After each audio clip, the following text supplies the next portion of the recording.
Tata Motors, जो मैंने 425 के प्राइस के ऊपर मेरा 500 शेयर्स हैं। और दूसरा है केपीआईटी मैं एक काम करो, पहले टाटा मोटर्स में चलता हूं। टाटा मोटर्स लॉन्ग टर्म के लिए लिया था या ट्रेडिंग वेडिंग का मन था? नहीं, टाटा दोनों ही स्टॉक मेरे लॉन्ग टर्म के उस पे हैं। मैं तो केपीआईटी की बात में आ मेरा रहा हूं। मैं टाटा मोटर्स पहले सॉल्व कर लेता हूं ताकि फिर घूम के आऊंगा तो आपके पास फिर लौट के आऊंगा। कहीं जल्दी तो नहीं है ना? आप ऑफिस में तो नहीं हो ना? नहीं नहीं, कोई जल्दी नहीं। वर्क फ्रॉम होम चल रहा है क्या Shweta ma'am? Work from home चल रहा है क्या? हाँ जी, वर्क फ्रॉम होम चल रहा है मेरा। वैसे तो आज मैं छुट्टी पर हूँ। नहीं, अदरवाइज वर्क फ्रॉम होम चल रहा होता और बॉस देख लेता कि श्वेता घर पे काम नहीं कर रही है, टीवी पे बैठी है, तो चल जाता क्या? नहीं नहीं, मेरा काम पूरा सुबह से शाम तक चलता है, तो चल जाता है। इताली में चलता काम है। निपटाना होता है, ठीक है, टाइम से मतलब नहीं। भाई टाटा मोटर्स लॉन्ग टर्म के लिए बढ़िया मूव्स आए हैं। आपने 408 पे खरीदा, 60 रुपए पर शेयर का मुनाफा हो रहा है। और शर्मिला मैम, मूड बदला टाटा मोटर्स का ऑफ लेट जब वो जेएलआर के होलसेल के नंबर्स आए, और ज्यादातर लोग मान रहे हैं कि एक्सपेक्टेशन से ज्यादा जल्दी शायद वो जेएलआर का बिजनेस या इनका विदेशी बिजनेस पटरी पे आ रहा है। क्या करूं टाटा मोटर्स पे? अच्छे मूव्स है, एंजॉय करूं? मेरा तो वैसे लॉन्ग टर्म के लिए मन है। रखने वाला स्टॉक है पोर्टफोलियो में या नहीं?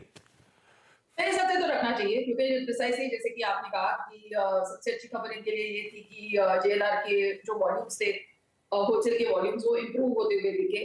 And why this is good news is कि टाटा मोटर्स चल तो रहा था क्योंकि ईवी का काफी जिस तरह का उनका इम्पैक्ट पड़ा है इंडियन कॉन्टेक्स्ट, वो काफी स्टॉक को एक बॉयंसी दे रहा था।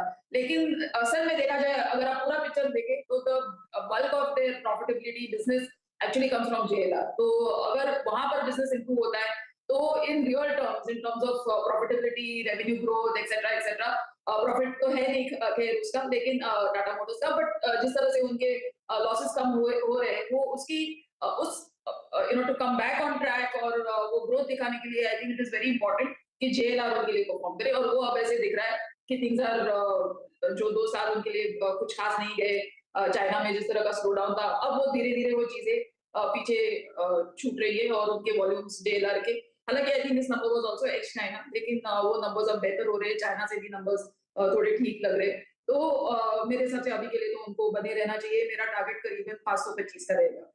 बिल्कुल होल्ड करना चाहिए।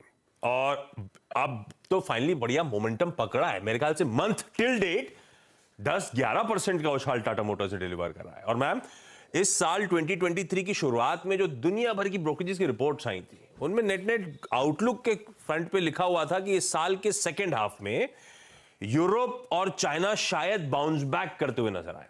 अगर वो लोग सही थे उनके गेस एस्टिमेट्स में, तो टाटा मोटर्स अब तो वाकई स्वीट स्पॉट में आ रहा है, जिसका कुछ हद तक रिफ्लेक्शन वो जेएलआर के होलसेल नंबर्स दे रहे थे। होल्ड करिए, बिल्कुल सही कॉल है शर्मिला का मैम का। और आपने तो खैर लॉन्ग टर्म के लिए वैसे ही रखा है। अच्छा स्टॉक है, रखना चाहिए अब इन लेवल्स पे।